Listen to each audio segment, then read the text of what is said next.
So you're saying though that the adversity itself, my response to it is what makes me. Yeah, you can look back on it easily and say, "Oh, I'm so thankful for that adversity, for that trial. I'm glad that came into my life."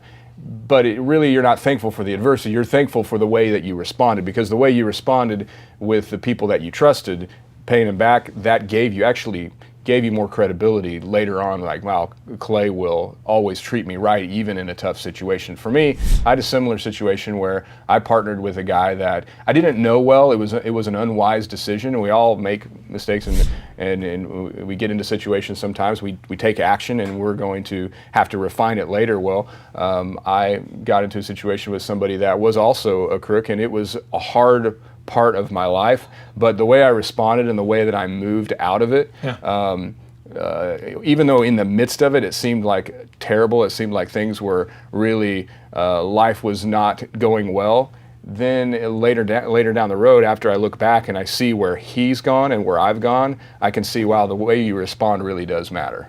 Well, Abraham Lincoln, who I'm a huge fan of, he says, "My great concern is not whether you have failed, but whether you are content with failure." I'm going to give you an example of something you cannot do. You cannot do this. I know it sounds harsh, but that's the whole point of Thrive, is to help you move from surviving to thriving. That's the whole point. We had a young man who his family had cancer. Someone in his family had cancer. So he just calls and says, I can't come into work, as a blanket statement for like the rest of his life maybe. I've talked to the guy over the last 3, 4, 5 years.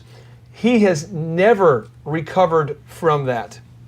Somebody died of cancer, and he just can't ever move past it. He responded with a flight. He just said, "I'm done." I've seen gentlemen that I know invested in real estate. He put his money into flipping houses. He flipped first house, second, lost it all.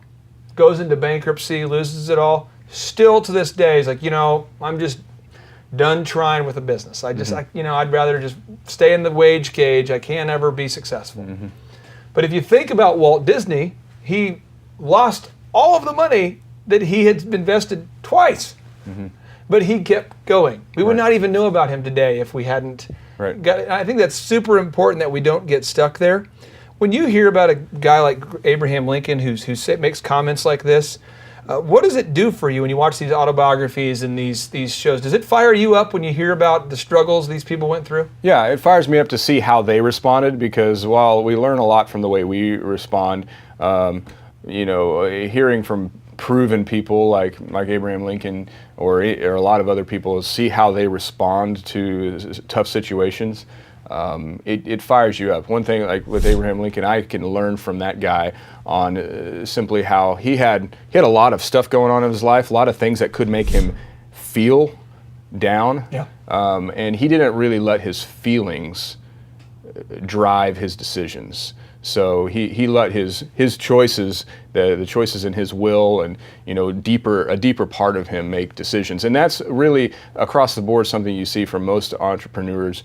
Very few exceptions. They have feelings that come in, and the feelings are very unreliable. And if you just go with the choices that are right, and even though it doesn't feel excellent at that moment, you do it, and it's always going to pay off rather than just going with the wind and following your feelings. I have noticed that entrepreneurs who are successful, I'm going to give you an example of, I'm going to change the gender and the setting of this so that way I don't, I want to make sure I'm not harassing anybody specifically. There was a person who a couple years ago reached out to me, a young man. He had this invention. His parents gave him $100,000 to launch the product. They said, "Here's $100,000, son. You can spend it to launch your product." This young man's father was very successful too. So he comes to me and says, "What do I need to do?" I said, well, we sit down and I said, "You need to make a website. You need to make a prototype. You need to have great branding. You need to have a good team. Then we need to go out and pitch it to stores."